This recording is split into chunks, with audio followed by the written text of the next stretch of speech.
Trav, we're in Melbourne. This isn't where the office is. No, Larry, we don't know where we are, but we've found Amanda. Should we pick her up? Yeah, go for it. Let's get her. It's good to have you here. Thanks so much for having me. State Manager for Behaviour Support. Very exciting. Very big wig. I think you're our first State Manager, so it's exciting to have you. What made you decide to study psychology? So I've always enjoyed working with people and understanding people and the why about why they do some of their behaviours. Yep. So naturally that led me to psychology. And then the different pathways there, I was drawn to that person-centred approach and working with the individual and their strengths, and it all points to positive behaviour support. Yeah. I was going to say, did you know coming through Melbourne? All roads in Melbourne? Yeah. Did you know coming out of psychology that positive behaviour support was a career opportunity, or was it something you didn't really know about? No, it was something I didn't really know about. When I finished uni and I worked, doing the behavioural intervention, that was all very centre-based. Yep. Working with children, and it was limited, I guess, to that demographic in that area. Yep. And so then when my friend told me about this wonderful place, Yeah. It kind of opened my eyes about how these principles can be applied to everyone. Yep. In the community, at home, at schools, everywhere. So it was a big eye-opener, and it's fantastic. That's cool. Alrighty, Amanda. So your background is in ASD. Why do you enjoy working with people with ASD? I enjoy working with in the early intervention space with ASD because you get to celebrate those really small wins. Something that's it could be small to someone else, could be really big to that family and that So client. So it could be something as simple as, the child's now hanging their backpack up when they get home from school, or they've asked and requested for something for the first time, rather than using their behaviour to communicate that. So you get to, working so closely with the families, they become big wins and you get to celebrate that with them, and it makes a really big impact on their life. Question straight off the back of that.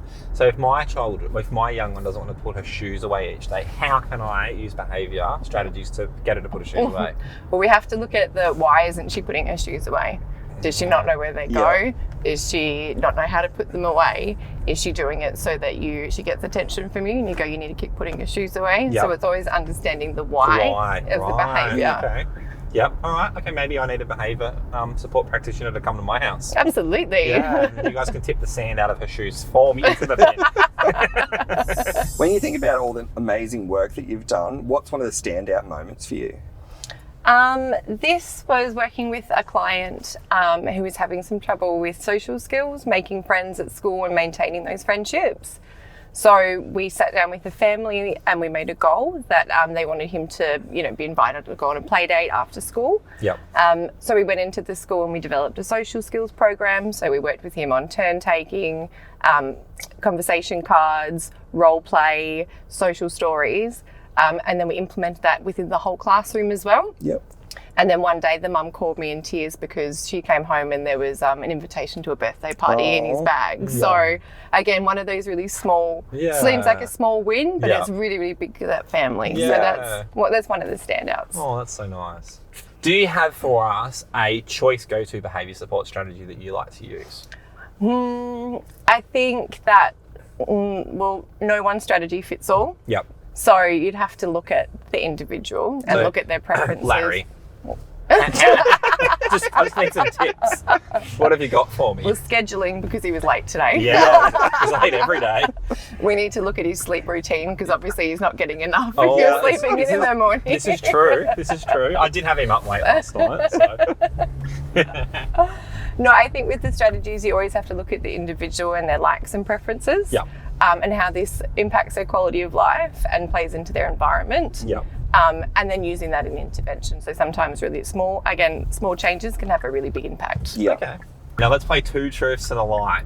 Are you ready for this one? I'm ready. So the game is you tell us two truths and a lie, and we have to try and guess guessing the lie or the truth, Larry.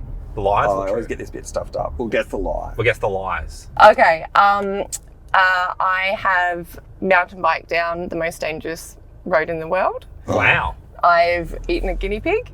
Wow. And I have been skydiving and bungee jumping. At the same time?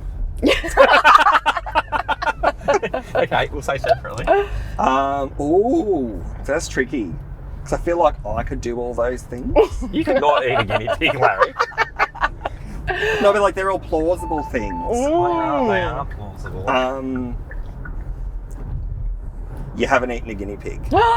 I'm going to say you've ridden a bike down the most dangerous road in the world. You think that's my lie? That's your lie. Larry wins. Oh! I think Larry's winning this game with people so far. Good work, Larry. I think we have arrived at your destination, Amanda. I think this is you up here. We'll pull over and drop you out. Thank you for riding with Laz and Trav Services today. Well, thank you so much, guys. It was a lot of fun. We didn't run into a tram, so that's something. That's good. It's always a win. We'll see you soon. Bye. Bye. We did it, Laz. We survived the streets of Melbourne once more. We were supposed to drop her at the office. Ah, whoops. Bye, Amanda. Bye. Bye.